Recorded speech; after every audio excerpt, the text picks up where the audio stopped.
Alat yang digunakan untuk membuat media pembelajaran papan klasifikasi yaitu gunting, cutter, pensil, dan penggaris. Kemudian bahan yang dibutuhkan antara lain lem, double tip, paperclip, kardus bekas, styrofoam, kertas buffalo, kertas metalik, dan gambar yang telah di-print.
Media pembelajaran papan klasifikasi ini ditujukan untuk anak kelas 6, tema 1, Selamatkan Makhluk Hidup, subtema 2, Hewan Sahabatku, pembelajaran 1, materi perkembangbiakan hewan. Adapun cara penggunaan media pembelajaran papan klasifikasi ini yaitu yang pertama, guru berdiri di samping papan klasifikasi, lalu guru memulai penyajian dengan bercerita terlebih dahulu, kemudian baru menyampaikan materi pokok tentang perkembangbiakan hewan yang terdiri dari 3 macam, yaitu yang pertama, perkembangbiakan ovipar yang merupakan perkembangbiakan hewan dengan cara bertelur, yang kedua, vivipar, perkembangbiakan hewan dengan cara beranak, dan yang ketiga, ovovivipar, perkembangbiakan hewan dengan cara bertelur dan beranak.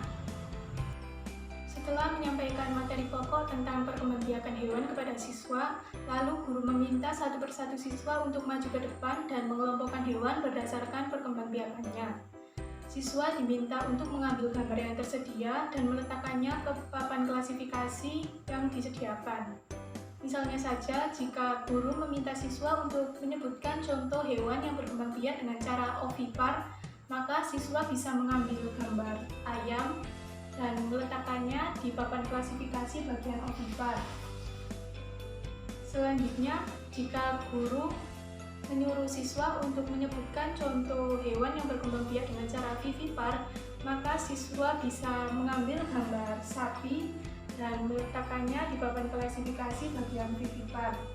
Selanjutnya lagi, jika guru meminta siswa untuk menyebutkan contoh hewan yang berkembang biak dengan cara ovovivipar, maka siswa bisa mengambil gambar ular dan meletakkan gambar tersebut ke papan klasifikasi bagian ovovivipar.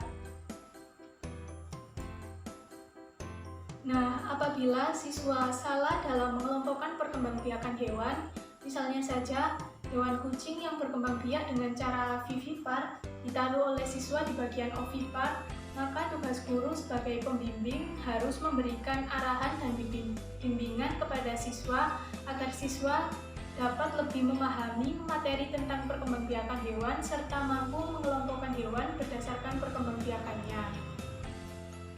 Setelah menguji cobakan media pembelajaran ke dalam proses pembelajaran, guru juga perlu mengevaluasi media pembelajaran yang telah dibuat.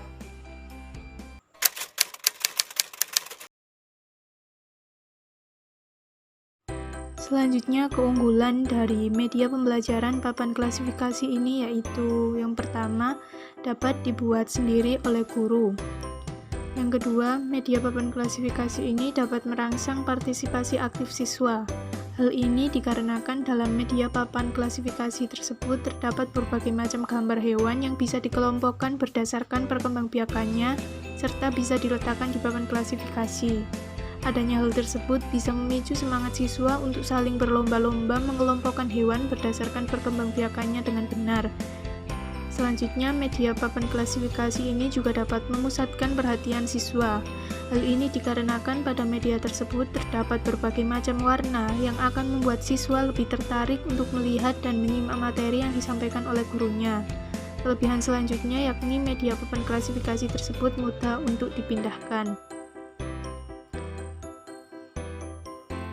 Sedangkan kelemahan media papan klasifikasi ini yaitu yang pertama, media papan klasifikasi ini terlampau kecil jika digunakan di kelas yang besar, karena gambar hewan yang akan dikelompokkan berdasarkan perkembangbiakannya masih relatif sedikit, sehingga anak-anak akan dengan mudah meniru temannya dalam mengambil gambar. Yang kedua yaitu media tersebut hanya berpusat pada contoh hewannya saja tanpa memberikan ciri-ciri hewan yang termasuk ke dalam perkembangbiakan ovipar, vivipar, ataupun ovovivipar.